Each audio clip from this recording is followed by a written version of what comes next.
காஞ்சி மகா சுவாமிகள் அருளிய தெய்வத்தின் குரல் பாகம் 2 பகுதி 208. ஒரு பெரிய தப்பு அபிப்பிராயம். இப்போது ஏற்பட்டிருக்கிற ஒரு பெரிய தப்பு அபிப்பிராயம் என்னவென்றால், சாஸ்திரோக்தமான வர்ணாசிரம தர்மத்தில் பிராமணனுக்குத்தான் சௌகரியம் ஜாஸ்தி, வருமானம் ஜாஸ்தி, சிரமம் குறைவு என்ற எண்ணம். இது சுத்த பிசகு. நம் சாஸ்திரம் பண்ணி கொடுத்துள்ள ஏற்பாட்டில் பிராமணன் சரீரத்தால் உழைத்த உழைப்பு ஒரு குடியானவனின் உழைப்புக்கு குறைச்சலானது அல்ல. பிராமணனின் கர்மானுஷ்டானங்களை பற்றி தெரியாததால் அவன் மற்றவர்களை பிழிய பிழிய வேலை வாங்கிவிட்டு தான் ஹாயாக உட்கார்ந்து சாப்பிட்டான் என்று இந்த காலத்தில் தவறுதலாக நினைக்கிறார்கள். பிராமணனானவன் காலம்பர 4 மணிக்கே முழித்து கொண்டு மழை நாளானாலும் பனி நாளானாலும் பச்சை தண்ணீரில் ஸ்நானம் செய்ய வேண்டும். அதிலிருந்து அவனுக்கு ஓயாத கர்மானுஷ்டானம்தான். சந்தி, பிரம்மயஜ்ஞம், ஔபாசனம், தேவ பூஜை, வைஸ்வதேவம், இது தவிர 21 யஜ்ஞங்களில் ஏதாவது ஒன்று என்று இப்படி சக்கையாக உழைத்தாக வேண்டும். ஹோம ஜுவாலையிலும் புகையிலும் 4 நாள் உட்கார்ந்து பார்த்தால் தெரியும் எத்தனை சிரமம் என்பது. இவனுக்கு எத்தனை விரதானுஷ்டானங்கள், உபவாசம் என்று எத்தனை நாள் வயிற்றை காய காய போட்டாக வேண்டும், எத்தனை ஸ்நானம். இந்த சிரமங்கள் இதர ஜாதியாருக்கு இல்லை. ஒரு குடியானவன் விழித்து எழுந்ததும் வயிறு ரொம்ப ஜில்லென்று பழையது சாப்பிடுகிற மாதிரி செய்ய பிராமணனுக்கு ரைட் கிடையாது. தன் ரைட்டுக்காகவும் சௌகரியத்துக்காகவும் பிராமணன் தர்மசாஸ்திரங்களை எழுதி வைத்து கொள்ளவே இல்லை. அப்படி இருந்தால் இத்தனை கடுமையான விதிகளை, டிசிப்ளின்களை தனக்கே போட்டு கொண்டிருப்பானா? அவன் போஜனம் பண்ணுகிற போது பகல் 1 மணி 2 மணி ஆகிவிடும். சிராத்தம் யாக தினங்களில் 3 மணி 4 மணி ஆகும். குடியானவன் 2ஆம் தரம் கூட சாப்பிட்டு விட்டு வயல் ஓரத்தில் ஏதாவது ஒரு மரத்தடியில் கொஞ்சம் ஓய்வு எடுத்துக்கொள்கிற சமயத்தில்தான் பிராமணனுக்கு முதல் சாப்பாடே. அதுவும் எப்படிப்பட்ட சாப்பாடு? அந்த குடியானவன் சாப்பிடுகிற மாதிரி அத்தனை எளிமையானது தான். குடியானவன் தேகபுஷ்டி தருகிற பழையது சாப்பிடலாம், இவன் புது அன்னம்தான் சாப்பிட வேண்டும் என்பது தவிர அதிக வித்தியாசம் இருக்கக்கூடாது. குடியானவன் குடிசைக்கும் பிராமணன் குடிசைக்கும் வித்தியாசமே கிடையாது. 2 பேருக்கும் ஒரே மாதிரி நூல் துணிதான். குடியானவனாவது நாளைக்கு என்று 4 காசு மீத்து வைத்து கொள்ளலாம். பிராமணன் அப்படி வைத்து கொள்ளக்கூடாது. பிற்பாடு கொடுக்கலாம் என்று இப்போது கடன் வாங்கி கொஞ்சம் தாட்பூட் செலவு பண்ணக்கூட பிராமணனுக்கு ரைட் கிடையாது. மகாபாரதத்தில் யக்ஷப்பிரசன்னத்தில் பிராமணன் எத்தனை எளிமையாய் இருந்தான், அவன் எப்படி இருக்க வேண்டும் என்று சொல்லியிருக்கிறது. ஒரு நாளில் பகல் போதை 8 பங்காக்கினால் அதில் 5வது அல்லது 6வது பங்கில்தான் பிராமணன் கர்மானுஷ்டானமெல்லாம் முடித்து சாப்பிடுவான். அதன் முன் நாஸ்தா கிஸ்தா எதுவும் கிடையாது. இதுதான் பஞ்சமே அகனி சஷ்டே வா. அந்த வேளையில் கூட என்ன சாப்பாடு? சர்க்கரை பொங்கலும் பாதாம் கீருமா?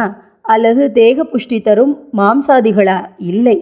சாகம் பசதி என்றால் ஏதோ ஒரு கீரையை பிடுங்கி வேக வைத்து தின்ன வேண்டும் என்று அர்த்தம்.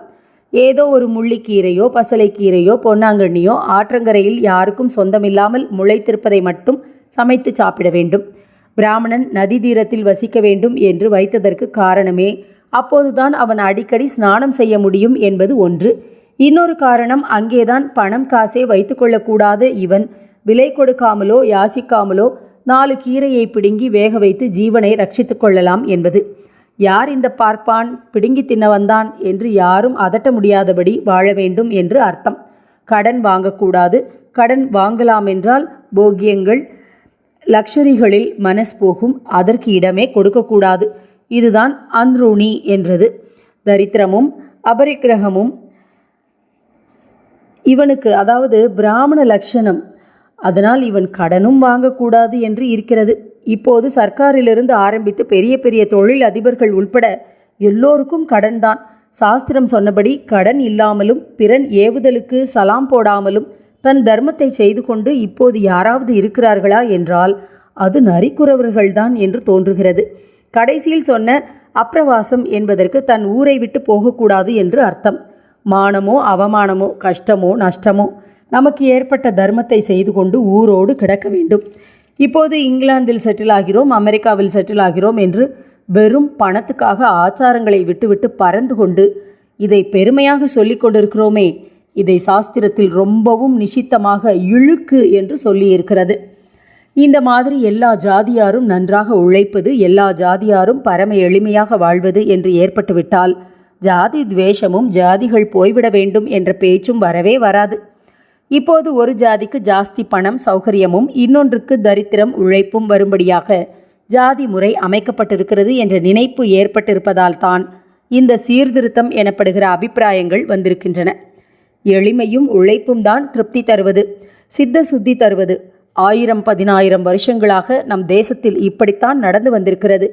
வர்ணாசிரமத்தை சொன்ன சாஸ்திரங்கள் இவற்றையும் வலியுறுத்தியிருப்பதற்கு புரிந்து கொள்ள வேண்டும்.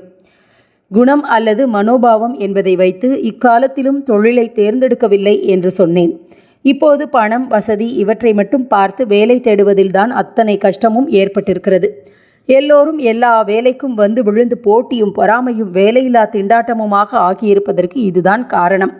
ஆதியில் பிறப்பினால் தொழிலை நிர்ணயித்து கொடுத்தபோது அதிலேயே தன்னால் ஒவ்வொருவருக்கும் ஒரு ஆப்டிடியூட், அதை சுலபத்தில் கற்றுக்கொண்டு செய்கிற திறமை எல்லாம் ஏற்பட்ட மாதிரி இப்போது இல்லை. பிதுரார்ஜித சொத்து போல அப்போது பெருமிதத்தோடு பிடிமானத்தோடு ஒவ்வொருவனும் தன் தொழிலை எடுத்துக்கொண்டதால் அதில் நல்ல செய்நேர்த்தி இருந்தது. இப்போது திறமையின்மையைத்தான் எல்லா துறைகளிலும் பார்க்கிறோம்.